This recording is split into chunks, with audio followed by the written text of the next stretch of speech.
from PRX. Ladies and gentlemen, boys and girls, friends beyond the binary, and my swamp-based beings, it's time for a podcaster who's a bit odd, but he's here to, take your mind off stuff and put you to sleep, because it's time for Sleep With Me, the podcast that puts you to sleep. I guess that's all I could say, new listeners. You got that. Well, now I'm going off topic and tempting to the podcast that overdoes everything. And still, the over-the-top podcast that's made to underwhelm. It's time for Sleep With Me, the podcast that puts you to sleep. All right, everybody, before we get to before we move on here, I just want to let you know, Sleep With Me is here because I care. Like, I want to create a safe place where you could fall asleep, and where I believe you're important and your mental health is important. So there's going to be links to organizations. If you're having a tough time right now, in the short term, there's organizations that I'm going to link to that can help. There's a sponsor that can connect you with a therapist if you're looking for longer term support. And then part of saying that Black Lives Matter is supporting Black mental health. So there's going to be links to organizations that you can support or that you can utilize if you need them, because you're important, okay? That's why I'm here. To help you fall asleep is just one part of it. All right, and here's a couple ways I'm able to bring this show free twice a week. All right, everybody, it's time for the Sleepy Supporter Zone, and I want to thank some of the people who supported it. Native Deodorant, Lindsay, Nilla Wafer, Joe, Christy, all supported Native Deodorant, tested it out. And then I want to thank Lindsay and Gregory, who supported Relief Band. And you might have heard recently me talking about using Relief Band. It really, really works. Like, I had a long drive. So holy mackerel. And I was sweating and then I put on the Relief Band. So I had Native and Relief Band going at the same time. Thank you, everybody, for supporting the sponsors. If you support a sponsor, let them know that the partnership with Sleep With Me is valuable. Let me know about it. You could tag us both in a social media post, and I can try to thank you here on the Sleepy Supporter Zone. That's part one of the Sleepy Supporter Zone. Part two is you getting the support you need. If you're having a tough time right now, there's links to resources in the show notes that you could reach out to right now. We have a great sponsor if you're looking for a longer-term relationship, but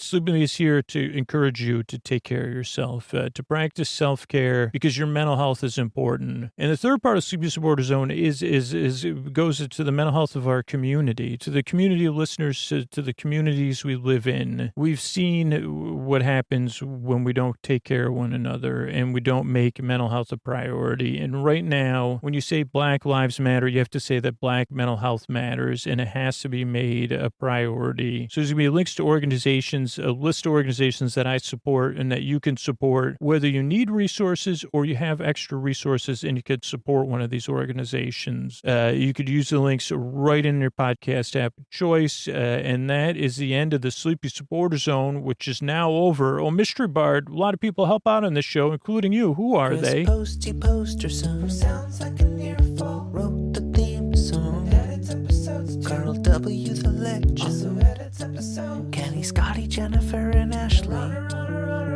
Eric and the team at Astound are on the website. I am the mystery bard. I do the lullabies, yeah. I do commissions at JonathanMann.net. I'll write a song for you. It's almost Christmas, y'all. You can tell me the story and I'll make it personal. You see the kindness shine straight on through when the listeners form their own Facebook group. Keith, Stacy, Sarah, Julie, and Jennifer. These are your moderators. Get support dear Scooter on Patreon. Buy the merch and support the sponsors. You can find anything you want at sleepwithmepodcast.com. And we're so proud that we could dance. We're raising money for the Water Wheel Foundation, and Scooter might get a perm. Thanks, Mystery Bard. And you could share right out of your podcast app. You know that, like, if you want to spread the word about the show, or you could retweet some of our tweets or whatever it is. It's a huge way to help the show for free. And what happens next? What do you say we slow it down and get on with the show? Hey, are you up all night tossing, turning, mind racing, trouble getting to sleep, trouble staying asleep? Well, welcome. This is Sleep With Me, the podcast that puts you to sleep. We do it with a bedtime story. All you need to do is get in bed, turn out the lights, and press play. I'm going to do the rest. What I'm going to attempt to do is create a safe place where you could set aside whatever's keeping you awake, whether it's thoughts you're thinking about, like things on your mind, so thoughts, things you're thinking about, thoughts, feelings, so anything you're experiencing emotionally that might be coming up for you. They could be about the thoughts, or it could be about something else. It could just be there. Like, they don't have any mystery subscription boxes of feelings, but I feel like I get one unexpectedly. I actually feel that way about mail in general anyway. I say, oh boy, what is this thing? I did get, like I said, today I had two things. And I had a letter. Well, let's not talk about that, right? Well, this is things that could keep you awake. It's just, I say, because I get the thing where you get your mail emailed to you before you get it. I always tell people about that, and they say, what's it called? And I say, I thought it was called, like, confirmed delivery or something. And I say, they take a picture of your mail or something. I don't know. And they email it to, so then you can start overthinking before the mail even gets there. It gives me a head start on delaying opening my mail. It's great. Really has cut down on the time my pre-procrastination time. I can get straight to the procrastination. No more. It's really added something to my life. I got to tell you. I don't know if there's a place you could review whatever that service is called. It's free, I think. If I'm paying for it, I didn't even know about it. I'll tell you what, if, they say, well, we got to, like, some people say stuff about the mail and stuff. I say, well, if you charged me $5, I would definitely pay $5 a month for that. I'm just saying. I mean, I already do pay, when I'm calculating my income. But, like I say, I'm happy to pay $5 a month to send me pictures of my mail so I can start thinking about it before I get it, before it even gets there. So that happened today. Maybe I'll talk with the new listeners and try to get back to that. Because you new listeners, you're like, what is it going on? Regular listeners, they kind of like me to hear. They love my foibles. Oh boy, they say, Scoots, keep it human, man. That's what they'll say if there's ever like a coming of age high school movie about in the fictional world of the podcast, not a real one. But they, when I walk off down the field and I say, Coach, I quit. Principal, you could take this, you could take this award and pin it on someone else. Because what did I say I was supposed to say? I'm keeping it human. Oh, you're not up for an award, son. Oh. Okay, I guess oh boy, sorry, I was daydreaming again and walked to the front of the room. Sorry about that. If you're new, so thoughts, it could be feelings, it could be physical sensations, whatever is keeping you awake. I'm here to take your mind off of that and let you fall asleep. Now, if you're new, you may already be questioning it, unless you are down. Are you down with delaying your mail opening? Oh boy, I'm not encouraging it. I do not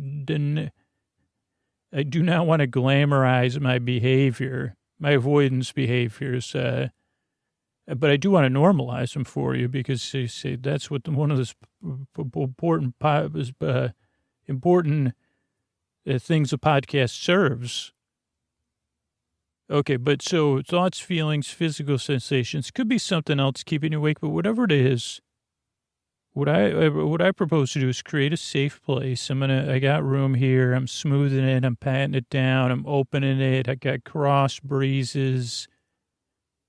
I got other stuff, you want it warm, you want it cold, you like it. You say, Scoots, do you have a lukewarm, safe place? And I'd say, sure, are you lukewarm on safe places, or do you want a safe place that's lukewarm? And here's what I've learned through the listening skills of podcasts. I'd say, tell me more about what lukewarm means to you. Do you have a specific number in mind or a feel? And you say, Scoots, no one's ever asked me that before. Thank goodness you're imaginarily here in an imaginary world where you can, and I say, don't worry. Yeah, that's what I'm here for. You say, well, how could we possibly, and I say, well, this is a safe place. It's a magical place. So just give me a thumbs up. When this would be, when the Sleep With Me, whatever, the Sleep With Me theme park opens, I don't think it would be very successful. But who cares? Whatever. Well, they say, what did you do with that grant when we pinned that award on you?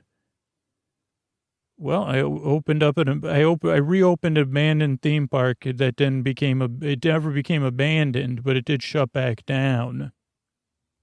We cleaned it up though, and spent most of it on, natural organic climate control. We had thermal stuff, we had solar stuff, we had wind-based stuff. And one of the key features, if you don't mind me bragging, was the ability to even reach lukewarm temperatures, which someone could determine on their own, if that's what lukewarm meant to them.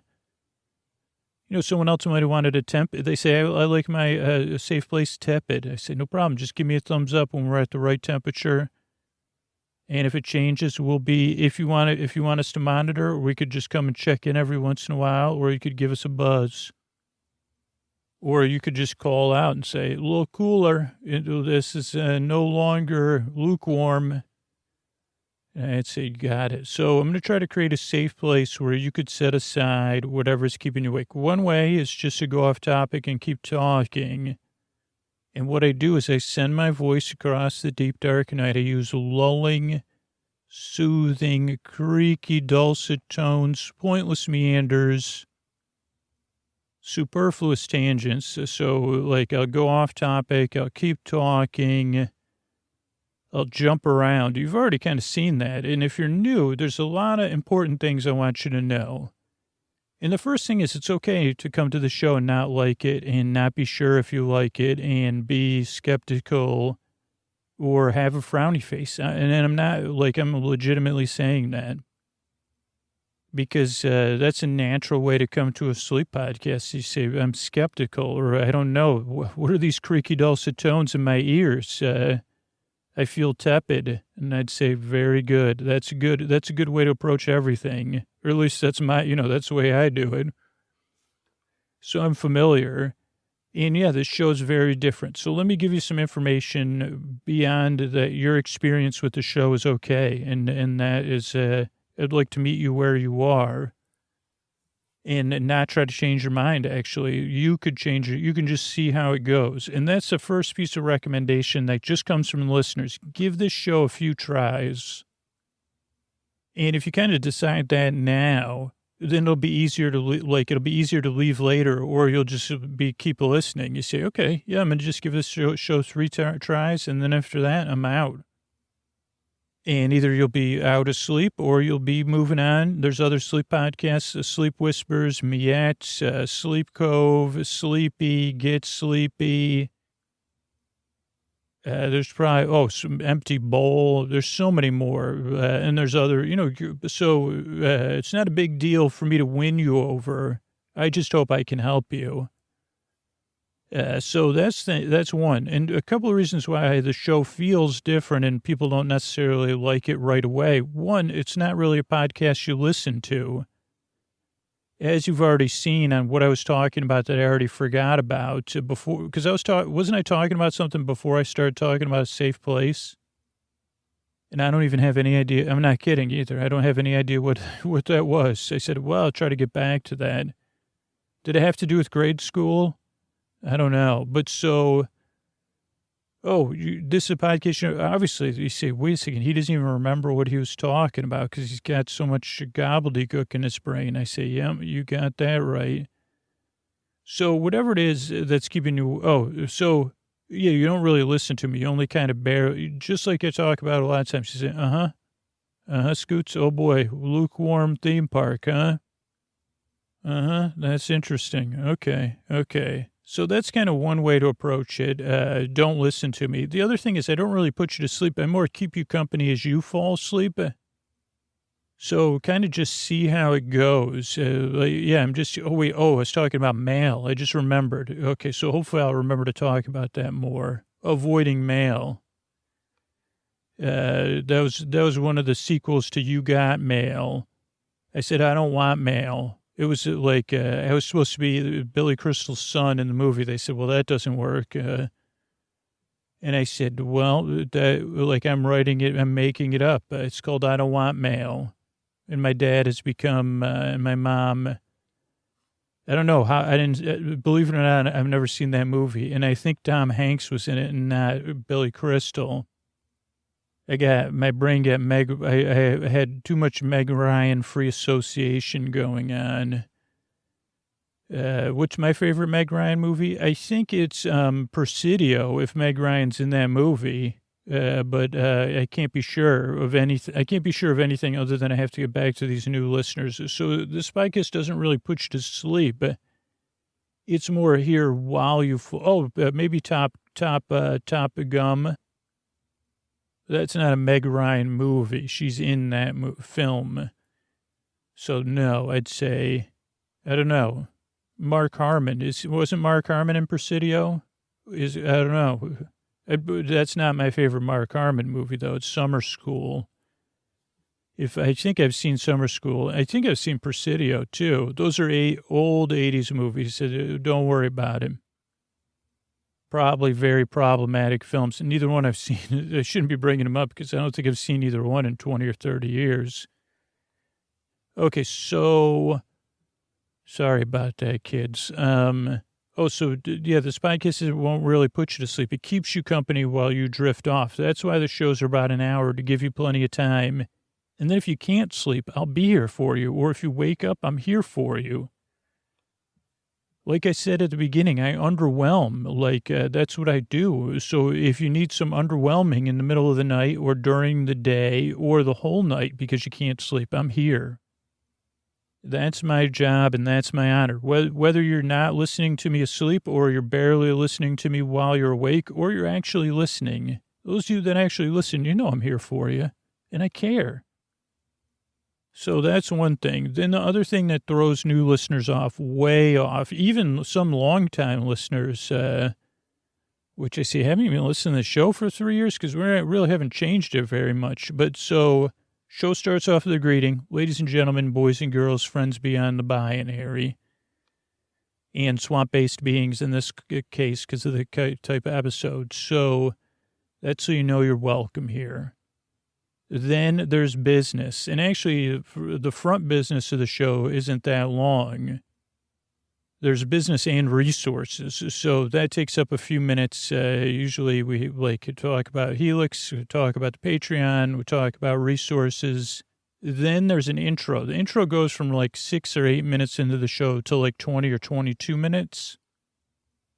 And that's all ish, somewhere in that range. And that is me. That has nothing to do with business or anything. The only business it is taking your mind off of stuff, putting you to sleep, over-explaining.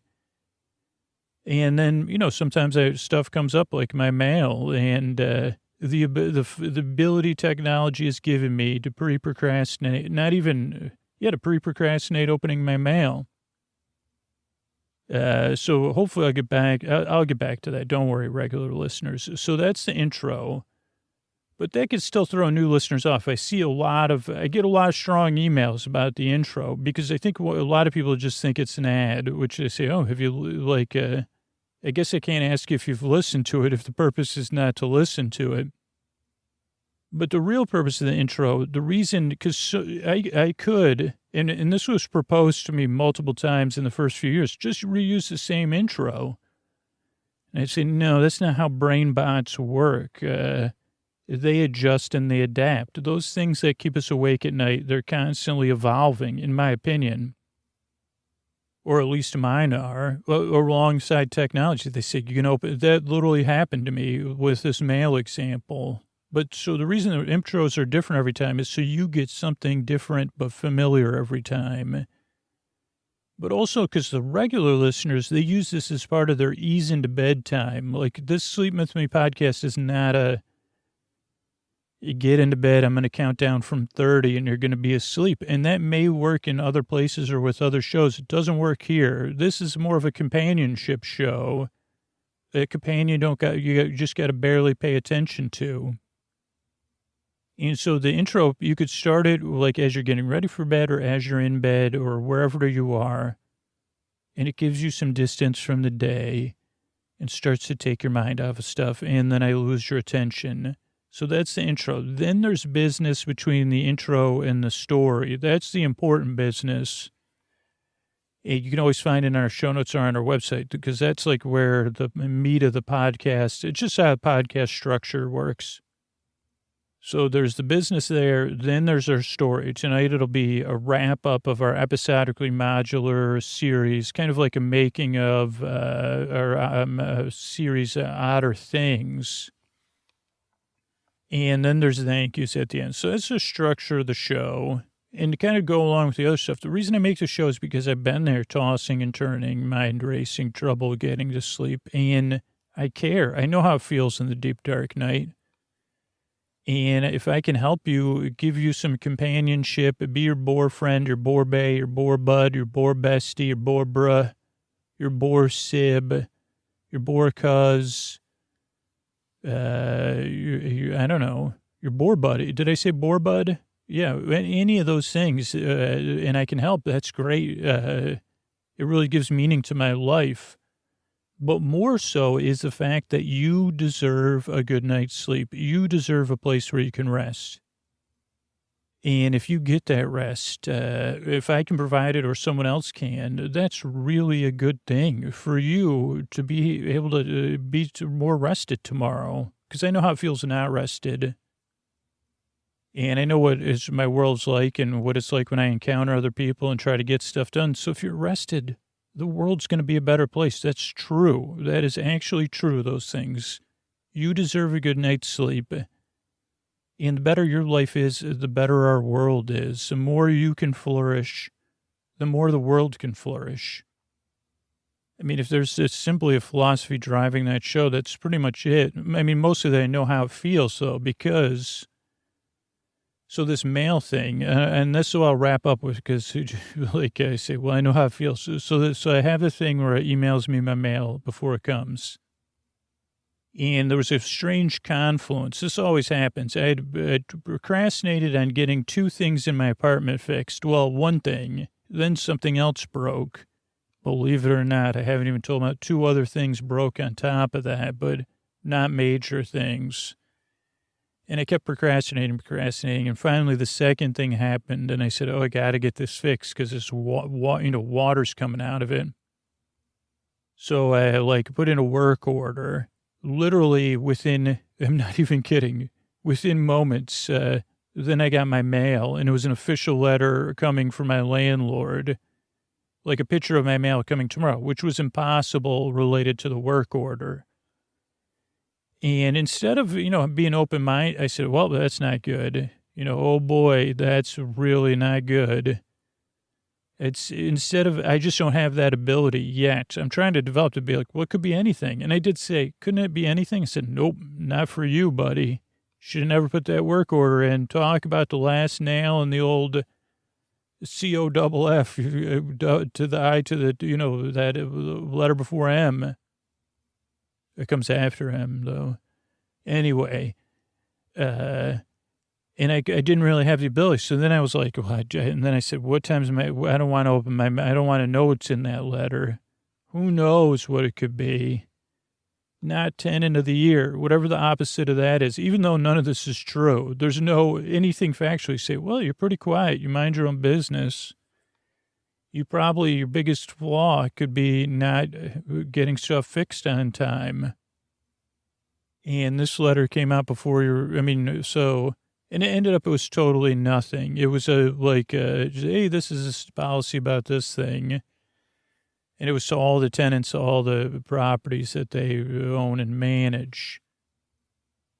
So, I don't know. That's the kind of person that makes a sleep podcast, I guess is my point. Like, and yeah, I don't know. It was interesting that they say, some people, I think there's like adjusted people out there that say, well, yeah, I don't need that mail thing because I love getting mail.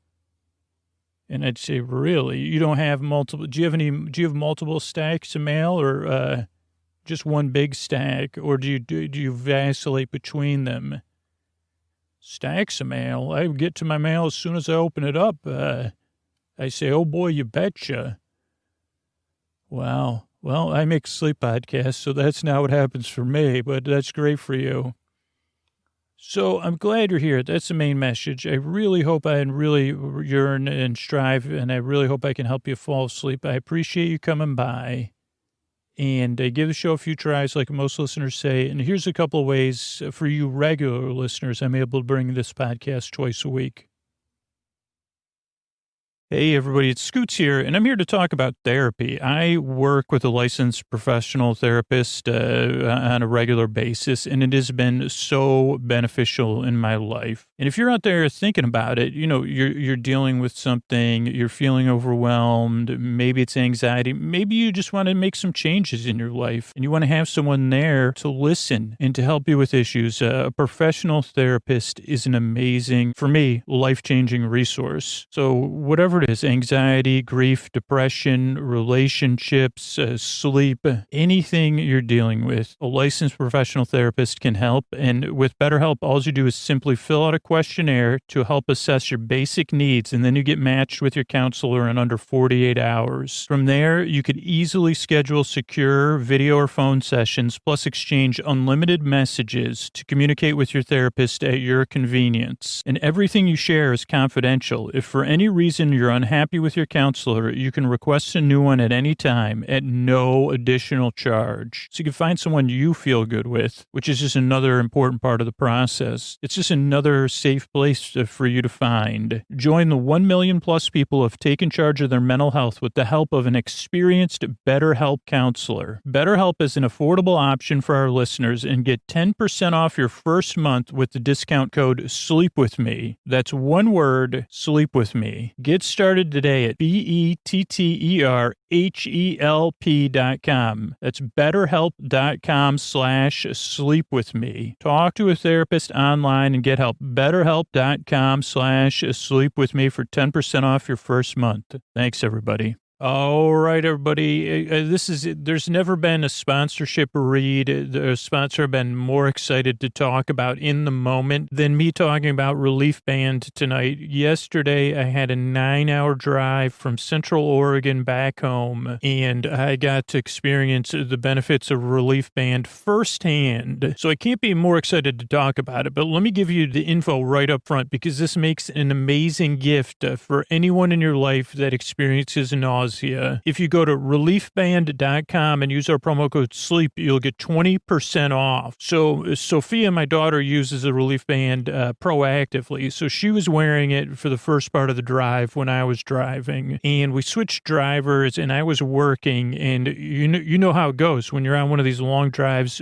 through the mountains. First, it starts with my sense of smell, and then it just went really downhill from there, and I started feeling really nauseous. And I said, thank goodness I have the Relief Band, and now I'll really get to try it. Sorry, this is bedtime, but this is just, I'm excited to talk about this because I kept the Relief Band on and I really felt better. This is not, I would literally talk about this for free at this point, because then I felt so good. So it literally changed an entire outcome of my day. And for the passengers in the car, probably saved them from a negative experience as well. I mean, I'm so impressed. Relief Band is the #1 FDA-cleared anti-nausea wristband that has been clinically proven, and also I know it works, to relieve nausea and vomiting associated with motion sickness, morning sickness, chemotherapy, anxiety, hangovers, migraines, and so much more. The product is 100% drug-free, non-drowsy, fast-acting, and provides all-natural relief with 0 side effects. It really works. I mean, that's the bottom line. That's why I love being able to work with the sponsors I believe in. And the way it works is Relief Band stimulates a nerve in the wrist that travels to the part of the brain that controls nausea. Then it blocks the signal your brain is sending to your stomach, telling you you're sick. Relief Band is the only over-the-counter wearable that has been used in hospitals and oncology clinics to treat nausea and vomiting. So if you know someone that deals with nausea, Relief Band is an amazing holiday gift. Just get it off your list. I mean, if you think you're going to encounter, buy two, because if you're going to encounter it or someone else is, you just got to get one of these Relief Bands. This holiday season, help someone reclaim their life from fear of nausea. And like I said, right now, Relief Band has an exclusive offer just for Sleep With Me listeners. If you go to reliefband.com and use the promo code SLEEP, you'll get 20% off. So head to RELIEFBAND.com and use the promo code SLEEP for 20% off. Thanks, Relief Band, for really relieving me.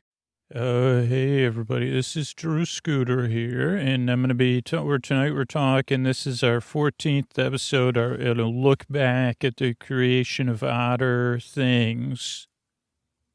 And this could be a good episode to listen to ahead of time, or mainly to sleep through, or to keep you company in the deep dark night, or to fall back asleep to, or to listen to during the day as a distraction, or to repurpose in some way I'm not even thinking of. So what I want to talk about tonight is a couple things, hopefully. And by saying this, hopefully it gives me structure, since these episodes are a little bit less structured, is why Otter things, and then what worked and what was new and different and what didn't work. And maybe some technology talk, which could be interesting, and like some behind the scenes production talk, and then what inspired it, which some of it's clear, but some of it might not be.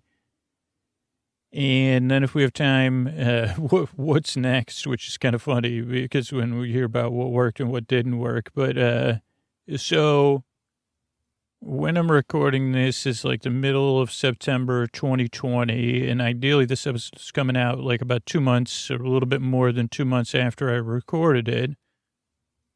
And then I'll start recording, and I actually already started working this morning on our holiday series, which will probably be a 3-episode series. So, okay, what was the first thing I was going to talk about? Oh, why Otter things. And I feel a little bit forlorn about this because I think, I know I talk to a lot of the patrons because I have a little bit easier way to connect with the patrons and get their thoughts on things. And I know a lot of patrons that skip TV episodes also skip to this series, even though, which kind of, I guess I kind of anticipated it, but I said, oh man, I really feel bad. And I understand that people skip the TV show. Really, I guess they're not listening to this, so it doesn't really matter. So the people that are listening to this can more relate to it, but it really made me not sad, like an I statement, and I wish you didn't do that kind of sad. More, I'm aware these are the pitfalls of making a sleep podcast sad, I guess. Because I feel like this ran very far afield of the TV show, and you definitely didn't need to see the streaming show Stranger Things to enjoy this. And again, like a lot of the TV show content I do, I go out of my way to craft it. So, in a way that's very sleep-inducing, but I feel like it stands on its own, because it was really only inspired, or a parody or whatever you want to call it, a satire of that show or a tribute. And so just a little bit, and it's just a pitfall. Like I said, it's just a reality. Making a sleep podcast is that, and that's why I do work so hard to keep the content coming in a variety of ways, and keep switching. Every third episode is a little bit different, and actually it even influenced some future decisions. So I don't know, that just came up for me in the moment, so I wanted to mention that. But the reason why Otter things, one was something that came up on an intro, I don't even know when, and I said, okay, that's definitely It's something I would like to see made, even in the greater world, is a mashup of Emmett Otter, like exactly kind of what I made, but in a not sleepy way, like the Muppets and Stranger Things coming together. Whatever, like Emmett Otter's Jug Band Christmas meets Stranger Things. I really feel like I wanted to see that in the world, or my idea, my tribute to that, or I can make something that's inspired by those things in a sleep podcast. I have a little bit more leeway. And when those ideas come up, even if it's years ago, much like everything else along the lines of this podcast, like there's ideas that come up for this podcast that I say that's not going to work, or I don't see how I can make that work, or there's ideas I just forget about. But then there's persistent ideas that keep calling to me, and this is just one of those persistent ideas. And saying, what about Otter things? And I said, well, I don't know how I could figure that out. It was like a lot of times I put it off, but it was there waiting for me to say, come and see it. And then I said, okay, whatever, months ago or even a year ago, I said, okay, like that's the slot in the schedule. Can we make it? Can we make Otter things? And so I said, okay, then we'll have, now once you commit to it, kind of your brain starts to move into the brainstorming, problem solving place. So at least for me, to say, okay, like once it's on the schedule for production, I say, okay, my brain starts working, even though I'm not actively working on it. I was working on finishing up whatever, Get Bezos. And then, let's see. So then the schedule comes for the pre-production, the writing, and the other reasons why I loved, like, I can still remember whatever year, I don't remember the year Stranger Things first came out, but just the magic. And that magic, even though it's there for those of us that love consuming media, whether, it's music or streaming shows or movies or podcasts, even then, that real magic is so rarely, when you get to experience it, you really do appreciate it. And then they, followed it up with a couple seasons. And even the most recent, I don't know, when I'm recording this, there might be another season that's come out, but even season 3, I remember texting people and being like, wait a second, it had a different feel. And I just loved that. And I'd have to look at my text. I said, man, this feels like, and I haven't rewatched season 3, so I'm not as fresh on it, but so it feels like they're like taking these things and putting their own spin on them. So it was like something you could be excited about with your personal community too. So that's another reason why it's like, geez, I just loved what they did. I also like, if you realize the level of difficulty with, these youth-based characters being the leads. I don't know. Did you, like, when you go back and you think about it, you say, man, how did this really come together? It really was, the sum of the whole is bigger than the sum of the parts, or whatever. I said, wow, it was so impressive.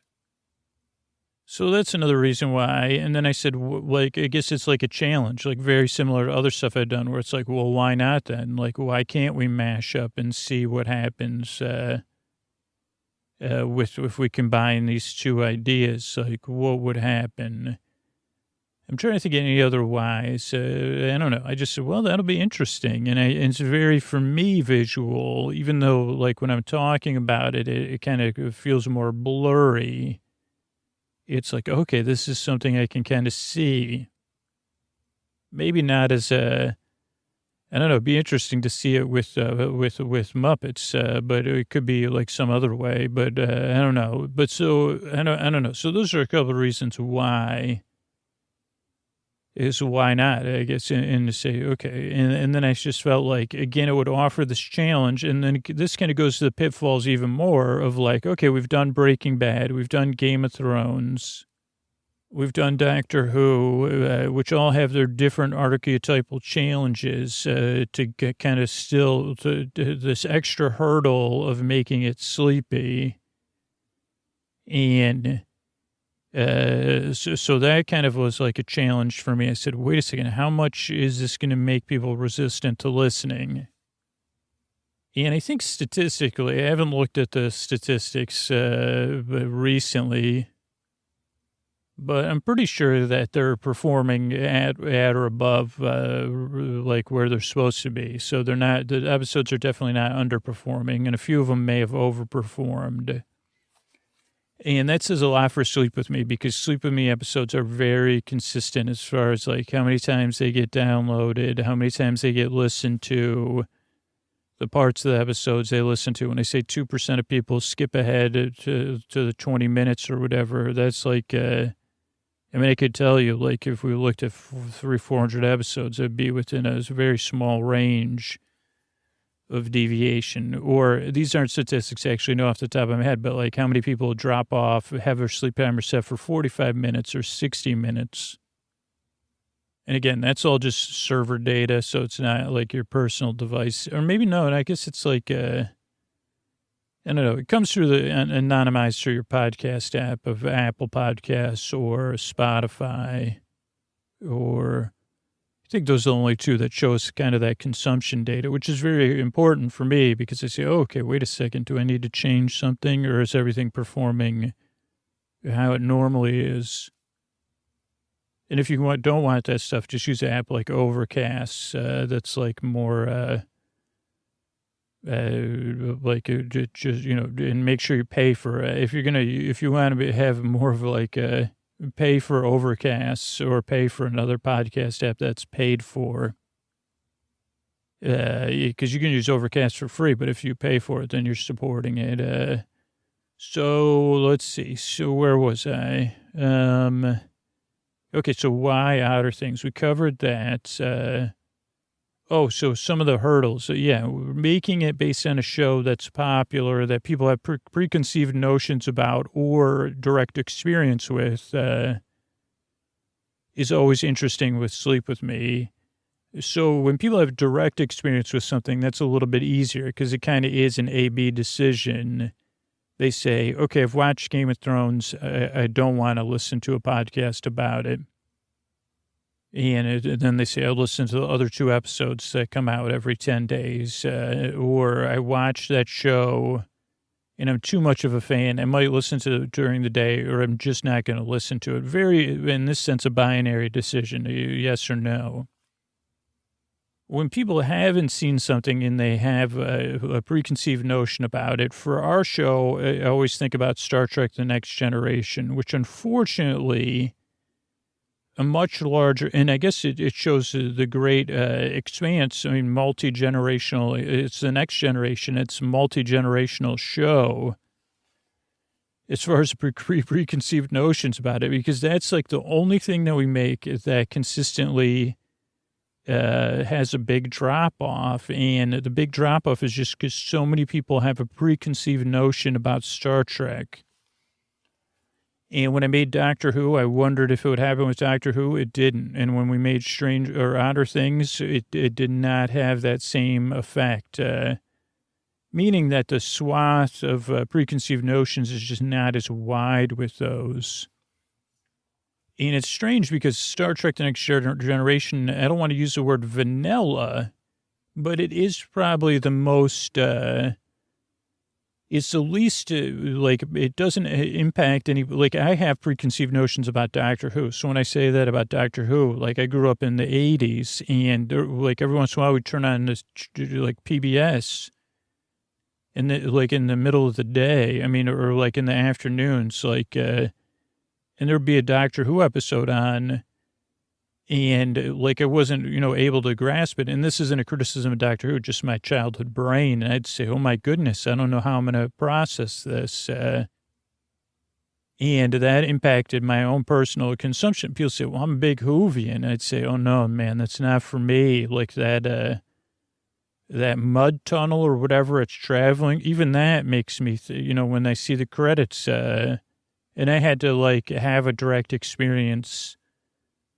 with the newer Doctor Who's to you know, I had to have a curiosity, first of all, to want to have a direct experience to change my mind. All those things are not really, those are too heavy lifts to ask an audience to do.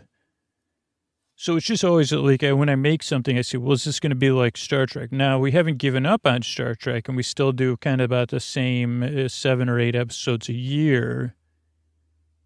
Because, one, I really enjoy making it, and two, I think it has like a depth of fandom that it doesn't impact the budget. I mean, it's like a different, it just doesn't impact things as much. And I think by reducing it, it's actually like helped the episodes perform better with our overall audience. And it's not just about performance, but it is about, you know, sustaining the show. So I always have to look at all these kind of things and take them into account. But so I was afraid that there would be a big drop off if we did a Stranger Things recap show, which we ended up, I said, no. And then when I said, okay, well, we'll do Otter Things, will there be a drop off? No, there was not a drop off. So like whatever, some people skipped it. Yeah. And I heard from those people, but the same amount of people that skip every kind of episode. Like, so some people only listen to the random episodes, formerly known as Trending Tuesday episodes, and I don't know if I talk about this a lot, but sometimes everybody hears things with fresh ears. Like, so we put out 3 kinds of shows, and we alternate between those 3 shows constantly. TV recap, random Tuesday-style episode, which could be anything, or personal essay, personal story, made-up story, board games, Ray, Bernie, seminars, and then, so there's that, and then there's a serialized, episodically modular series, which this one, Stranger Things. And I guess I didn't quite realize that people, like what I didn't realize is people would get it confused and say, oh, that's just a Stranger Things recap, which it's not, but that's fine. And so there's like the overall Sleep With Me listenership, and there's probably the majority, I think the regular Sleep With Me listener just listens to the episodes, but those are probably the people that are least engaged with the show. And the people that are most engaged with the show are the people that keep the show going by supporting it. So those people that are most engaged, they probably pick and choose their episodes. So some people are very specific, and some people actually, and I guess they don't realize this, it's like even if you only listen to one episode over and over and over again over a few weeks to a month to a year, like your consumption kind of counts on my end as far as like trying to plan and stuff, like, you know, as much as somebody that just listens to every episode. It's like the new episodes in the end support the ability. Well, I guess that's changing slowly. Anyway, that's not important. But so what was my point in there? Oh, so that I guess I talked that out as like I really wanted to make this, and I was hoping the audience would respond, and they did in a regular way for Sleep With Me. So that's one thing. So that's why then we go, okay, what worked and what didn't work. So that's kind of talking about what didn't work, which kind of lead into the last thing that's concerning for me. I wouldn't say it didn't work, but it was definitely concerning for me. It was like, so writing the show and doing it as a reinvention of someone else's show, it kind of felt like a little bit of like it was a different kind of work. I wouldn't say it's less work, but in some sense, I feel like it gave me this advantage that I feel like is very dangerous. I say that's not what I'm in for. Like, it'll be a while. I mean, we probably will return to Otter Things, I would hope, just because I love the characters now. But it'll be a while because even having some sort of basic loose outline gives me like an advantage, which I guess in this sense paid off because I felt like the shows were even more able to be puzzle boxes to put you to sleep. But as a creator, I just wonder if I was getting my muscles like, it's like, oh, you're just doing that one kind of exercise. I don't know if that's really helping you. I don't know. That might not make sense to everybody, but it's like, oh, like I wasn't having to break the story from the beginning. And it does remind me of like when we return to season 2s or season 3s that it is a little bit, I'm able to be more creative on the story side and make it more sleepy on the plot side because I know the characters and how they're going to behave. And then I can create situations where they'll behave or create obstacles where they'll behave in the way that I can predict or that I say, well, I know how Vaughn is going to react, or I can picture Vaughn in my head, or James Cash Penney or Richard Warren Sears, where if it's a first season, like Dr. Triangle and Isosceles, even by the end of that season, I said, I don't even know how well, like, it's still like, you probably heard about it in my recap of that season of like, and just getting to know the characters after spending like 8 to 12 episodes with them.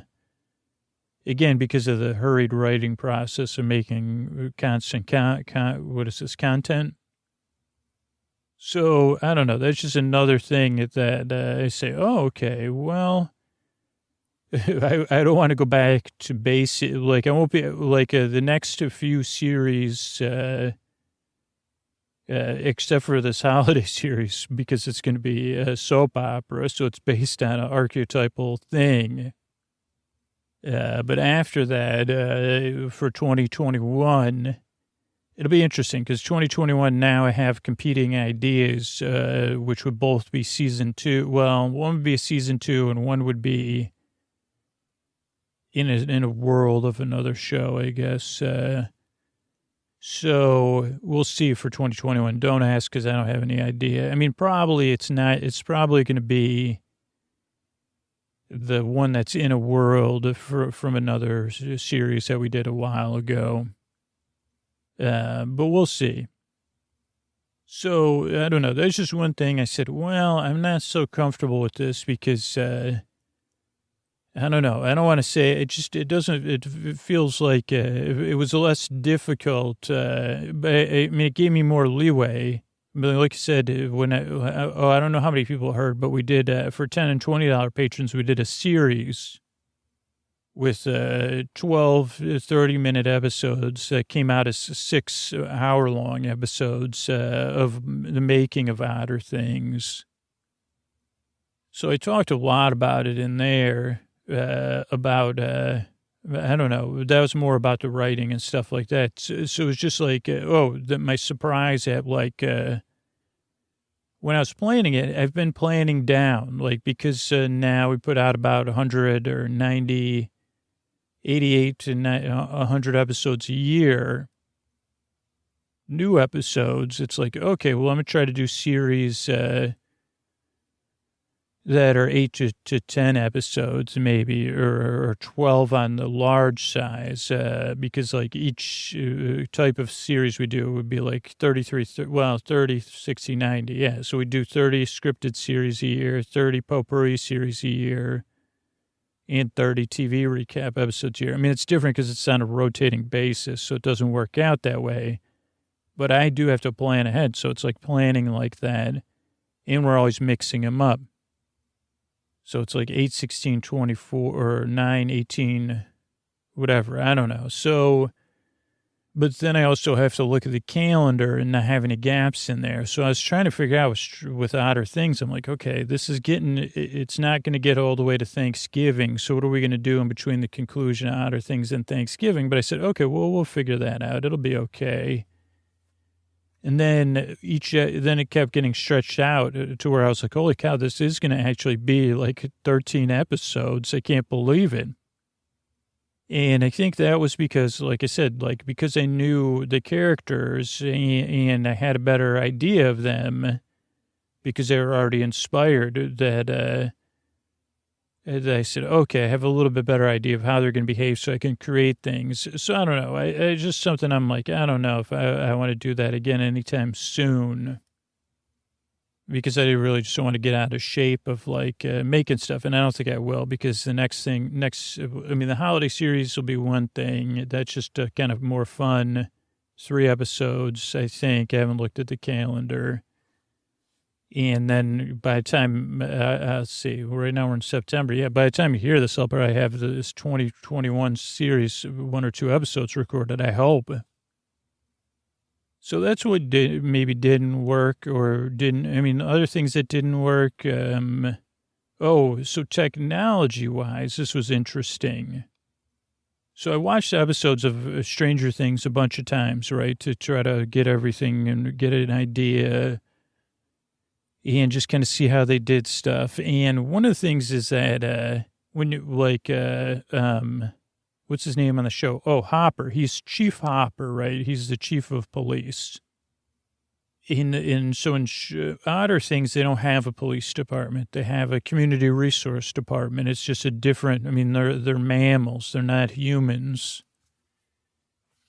And they kind of have more of a restorative justice model. And again, I don't want to hear like, this is just about the fictional world they live in. It is a metaphor, but it's not like the metaphor that some people are jumping to. It was just like that. That's they're animals that live in a swamp. I was saying, what kind of governance system would animals that live in a swamp have? And I thought it would be less punitive, much more cooperative. And I talked about that a lot in the beginnings of the series, the first few episodes. So that meant that Leon was the head of community resources, which is a very similar role. But you say, well, maybe he had like some social work background as well, and some sort of consensus building. I don't know. Or maybe you could assume that now. But also that. The language is still carried forward. So it was like Chief Hopper, and then I was like Chief Bull. When I first started making, I said, wait a second, that's not his role though. He's not chief. Also, I don't like that word personally.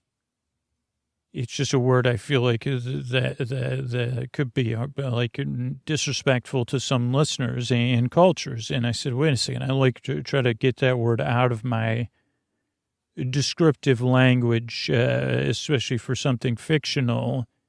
And even from a technical standpoint, you say, well, it's not accurate. You can have a head of community resources, but by using that terminology. But so what it was interesting is when I first started making it, like ideally when I'm recording, I have it's been getting to the point where I have more and more of the episode handwritten, and it might not be handwritten, what is that called, sequentially, so I may have to jump around my notebook and stuff. And then I'm kind of like, using that, like creating a new draft live while I'm recording it based on the draft I have in front of me. But sometimes that can mean immersing myself in that world and being there and kind of like, I guess maybe this is a flow state. I don't know that stuff that well, but like the danger of falling into kind of a flow state or a deep, I don't know, whatever, a place of like living in your imagination is like, then I'm hearing the language from the show sometimes. And I was using that word and I said, I don't like that. And how am I going to fix that? Like, because they said, wait a second, the first 2 or 3 episodes, I used it more than I was comfortable with. And actually, there's this piece of technology, this newer piece of technology called the script, which really enabled me to go back and find all the usages of that, which in the past would have been impossible. Or for older episodes, this stuff just is impossible, at least cost-effective and time-effective wise.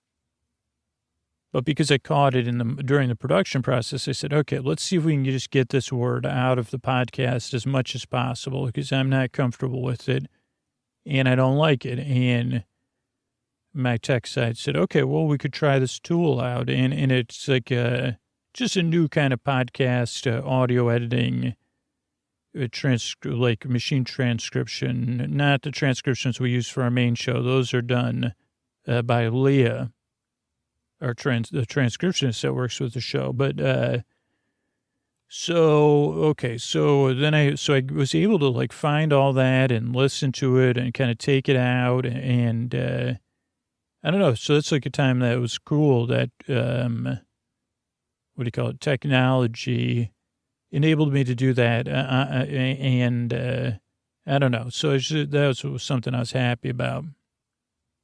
And hopefully that's a tool like we can use in different ways. It's still not my main audio. They call it a DAW, digital audio workstation.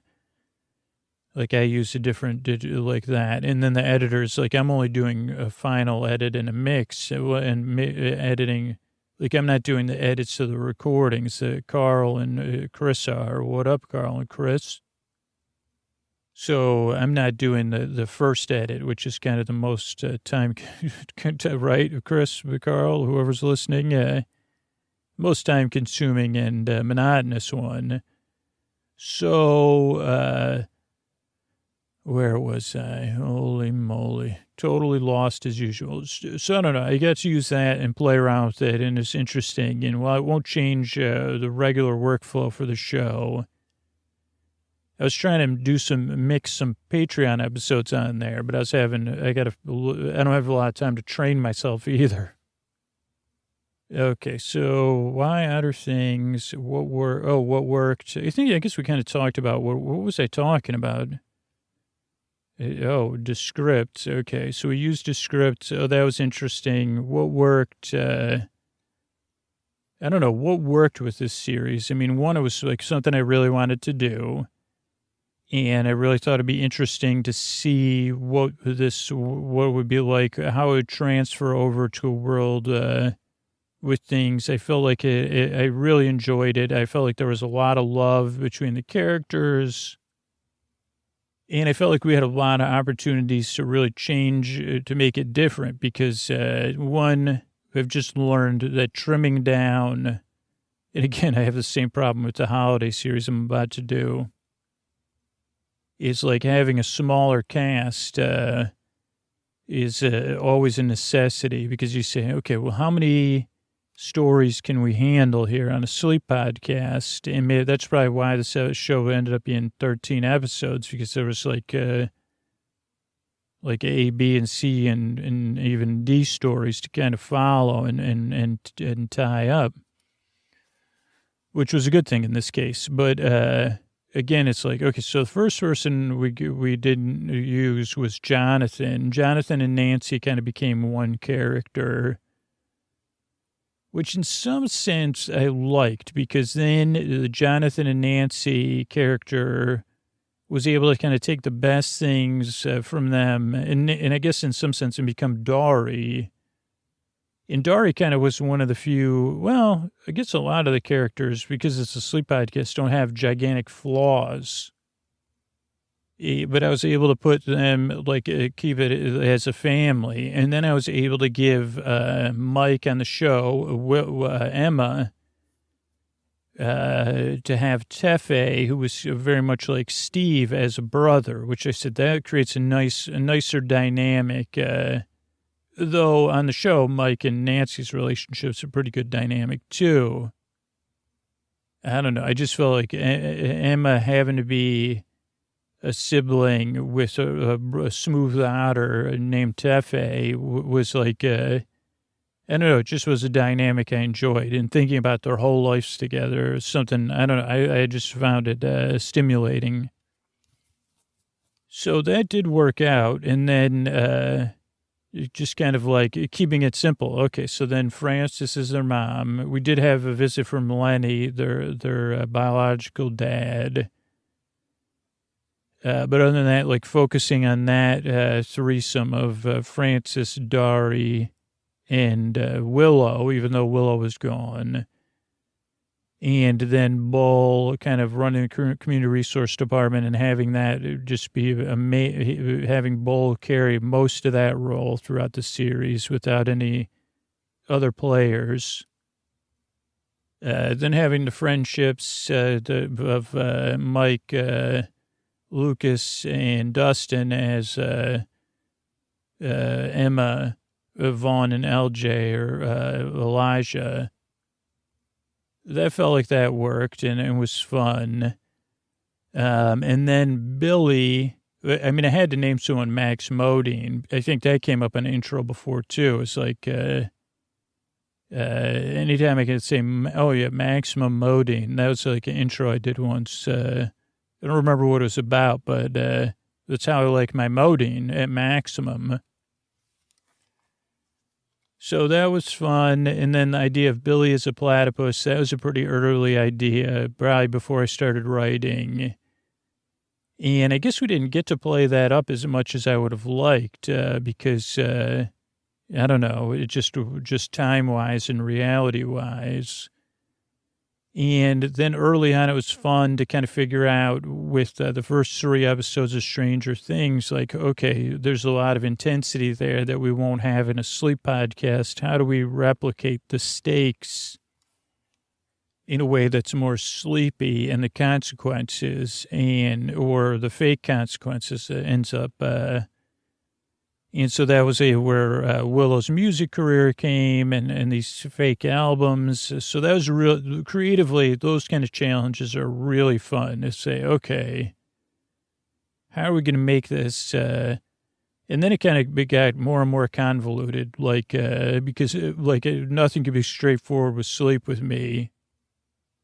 And again, I wanted this to just be inspired, not a recreation of anything. So I said, okay, like, how are we going to do everything with Billy and her powers, and where does that come from and why?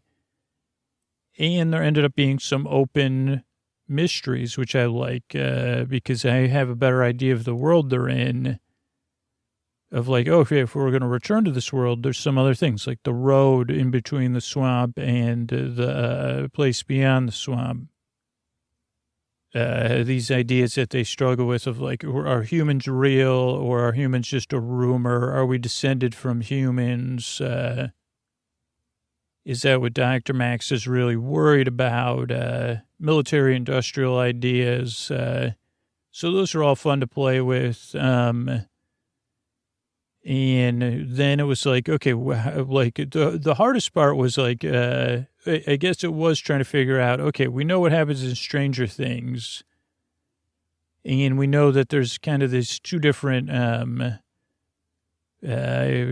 forces at work in that show. So we have Dr. Max Modine, who's one force, and then we had the uncontrolled force, and I don't know where I came up with the idea for a Goose Bunny, maybe from Goose Chases, I don't know.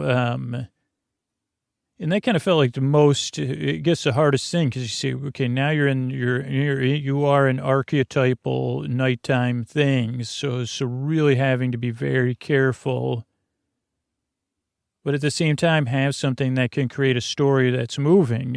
So it's like, how do I create something? And even the idea, I said, wait a second, this is risky. Having the idea of a bunny with goose heads, to me, I say, I don't know if I like that idea. But I said, okay, well, we don't have to focus on exactly what it would look like, right?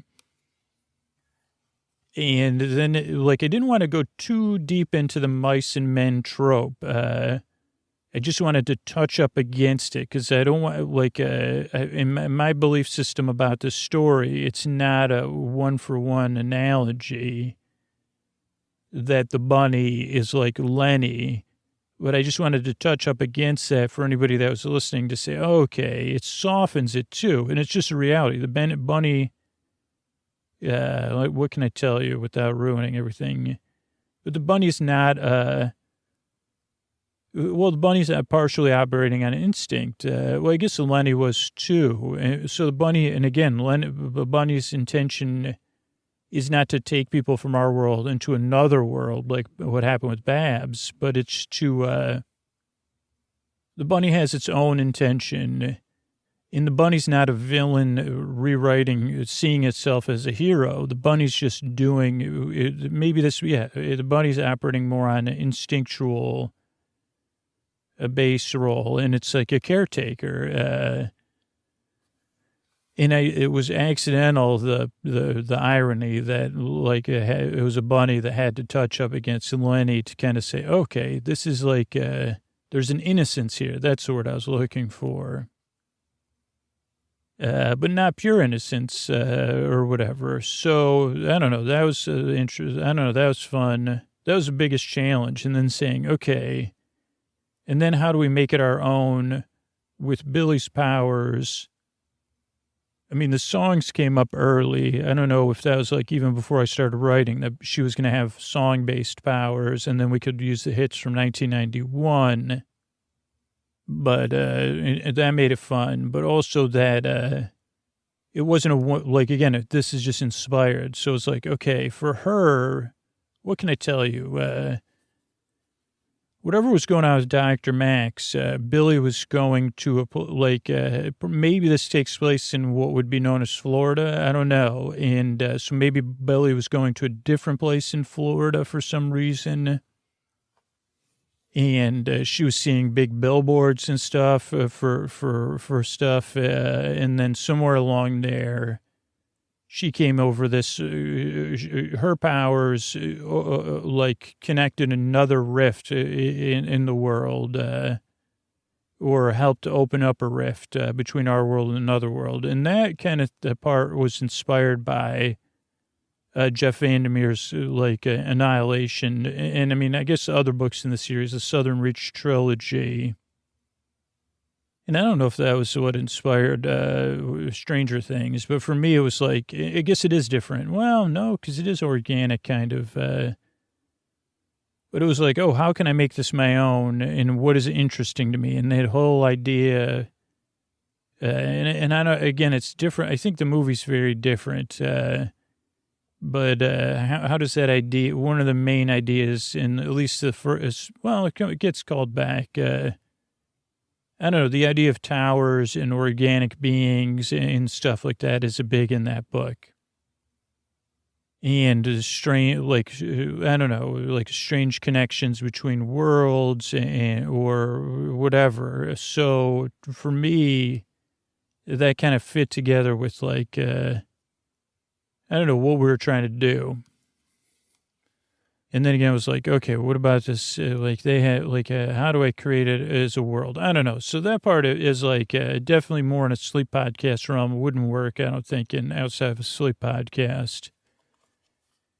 I mean, if you want to see someone make it work, probably most people, I read this stuff at bedtime, but don't read Annihilation at bedtime. But you might want to read it if you like that kind of sci-fi with a level of intensity. But it definitely, I mean, it just, that book is still with me. I think I probably read it, I don't even know how long ago. I mean, not that long ago, a couple of years or a year or two ago. And just some of that concepts, even I am still trying to grasp. And the book had just so many mysteries, at least for me. I'm sure someone with double the gray matter that's using 5% of their gray matter, they probably absorbed it in a different way. I don't know. So that was so those are some influences, I guess. And then, of course, Emmett Otter's Jug Band Christmas, I rewatched that. And I talk about this a lot in the Behind the Otter Things, but watching that with fresh eyes, not at the holidays. Now, when you're hearing this, will be the holidays. I strongly encourage you watching it. But watching it with fresh eyes, and it was my daughter's first time seeing it, which I was surprised about, was the level of dignity and the circumstances of the characters, that had a profound impact. I mean, now they don't necessarily live in a swamp, but they live in a forest or off a stream near river bottom. But I don't know, the idea of the interconnectedness of the community, even though their community was much more consumer-based, I mean, it had conflicts between consumers and capitalism and stuff. But I don't know. I mean, it has this deep, nearly subtextual social message, and a message about, just like Stranger Things, in the end, what does family really mean? and what does real love look like? And I think both series covered that in a brilliant way. And, what does that really mean? And what does it mean that families deal with these imperfections or imperfect circumstances? And how do we live with dignity and hope? At least, I guess both the shows. And I mean, I guess like when you start to look at it, if you overlay Emmett and his ma and Will and Joyce and Jonathan, you say, wow, there's some real similarities. So I don't know. I mean, it's like nearly subversive when you watch, if you really pay attention and you watch, and it's a beautiful movie and it's special. It's brief. It's also the beginning is like so slow, which was like a Sleep With Me episode 2. I said, whoa, the pacing of this, though the pacing picks up where they really just spend some time. So I don't know. That was definitely inspiration, but also a re-inspiration by like sitting down and watching it right in the middle of making this. It really helped me say, okay, let's this is what it's really all about. And I mean, my show, I think ours was more about friendship and community and love than about family. Not to tell you the message, but in more, I don't know, it just was like, I mean, we got to explore a lot of interesting thematic things towards the end, like Hopper's journey. Or Bull's journey was different than Hopper's journey and the consequences of his actions. And then Lenny and Dari and Francis. But really, in the end, it was about, I mean, Emma was our real lead in the heart of the show. And I don't know. I mean, I think the series kind of like you could make the argument that Mike is the center of Stranger Things, but Emma was our narrator, which is a lot different. Maybe, yeah. I mean, or Mike's the person that and I don't know. I get to really like pay attention to a lot of things I loved about Stranger Things, like Lucas. And this goes back to just characters I love on other series, so like Data or Worf or Ser Jorah or Tyrion, of like these characters. Like Lucas is to me very much like I guess he's a much better version than, no offense to Ser Jorah on Game of Thrones, but they both or Bronn. I guess Lucas is like, has the best qualities from both those characters without some of the non-positive qualities of those characters. Lucas in some sense was like this heroic character because he's the one keeping the eye on, he was keeping things moving forward. Now, I guess Mike, you could say, was like, oh, well, I have this, we got to use our friend and this new resource. But Lucas was like, no, we have to find Will and help Will. And then in the end, everything ends up coming together. But there was that. I don't know. Yeah, so I don't know. Overall, it was really fun making this. It was definitely a new challenge. And it was different than anything we've ever made. And we probably will return to season 2, but it will be a while. I don't know if it'll be in 2021. Maybe it'll be in 2022. And then, let me just take a few minutes. So we're working on our holiday series. That is going to be a soap opera with different characters, but it will be like as North Pole turns, but it'll take place in a different part of the North Pole. So that'll be interesting. I haven't started, like I said, I just started today with kind of like the basic brainstorming, but in reality, I got to record it in like 10 days or 2 weeks. So we'll see how that turns out. Then after that, I have 2 things. Originally, I was like, okay, what are we going to make next? And then the idea came, and it was like, okay, this is the next idea, right? Is something I've been waiting on, and the inspiration struck, and I said, okay, that will be finally we'll be able to make this because now we have the concept for it. So there was that, but then as I've been working on this series, D&D has played a big part, like Bards and Big Bunnies and D&D played a big part in that. And then in my personal life, just during this time of Zoom and connecting at a distance, D&D has played a big role in my life because I've been playing it with my brother and his wife and his son and my daughter and her mom. And I've been the DM, which was a new role for me to learn. And so I don't know, I've been kind of immersed in D&D, Dungeons and Dragons. That's what D&D is. And it's a role-playing game. And so then I said, wait a second, this gave me new ideas for another concept. And even what I really love sometimes in making this podcast is that, well, we don't do quite the nesting doll idea, but like the idea of stories within stories within stories. I think that makes things really sleepy.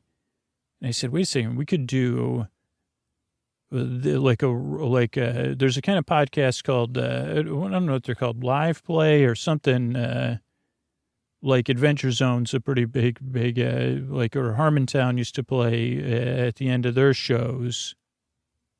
I don't know what it's called, Live Play or something, where you listen, people are recording their D&D sessions. And I said, wait a second, what if that's the conceit just on the basic level, and then the module is where our story level. So then we have, so this is conceptually where I'm probably going. And I said, okay, well, the module it's not going to be Bards and Big Bunnies. I said, it could be based on, in that world where we already have had a story. And I said, wow, this really offers a lot of interesting, I don't know. So we'll see. So, I mean, we won't know that for a few more months. But yeah, that's it. That's a little look back at Otter things. I'm glad you're here. And I really hope, here, let me tuck in. How about that? Yeah. Oh, you want to move that? No problem. And I just love Emma so much. I loved working with Emma and feeling her competence and confidence. So thank you, Emma, Otter, and everyone out there. Good night. All right, I want to thank everybody who reviewed the podcast recently. Look at this graph from New Zealand. Said so good. Totally recommend. Takes a few episodes to get into it, then works like a charm. Puzzling Joe said one of the best. First time I've written a review on Apple Podcasts, but my dad and I love this podcast. Scooter's incoherent humor is just what we need to take our mind off of things. As someone who struggled with racing, an overreactive mind puts my thoughts in my place. Keep going. Ken M says my go-to entertaining and puts me to sleep. LOL. Mama Allie Bear says, can't say enough, works for me. Thanks for the podcast. I use it two ways some nights. I need to calm my brain, so I listen to it at the beginning of the night, and then I use it when I wake up at 3 to 5 a.m. It's calming. I feel like he's right there with me, reassuring, and most of the time I fall asleep like during the intro. Thank you.